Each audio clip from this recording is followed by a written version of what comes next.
Hello friends, in this video I'll show you how to remove border in Google Sheets. Like and subscribe, support this channel. Let's get started.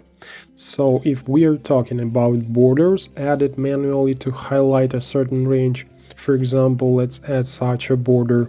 Click the borders button, select some color, type of lines and click all borders. Then we remove this border in the reverse order.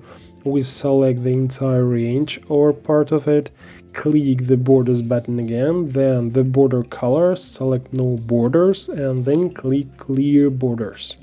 Additional borders have been removed. But if we are talking about removing cell lines, then we do the following. We select one cell, several cells or some kind of range, then click the borders button, select the white color for the cell borders and click apply for all borders.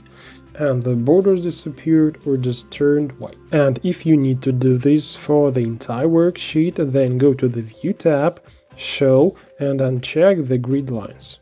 All the lines have been deleted, only the additional ones remain, and it's not difficult to remove them. It's all, now we know to more.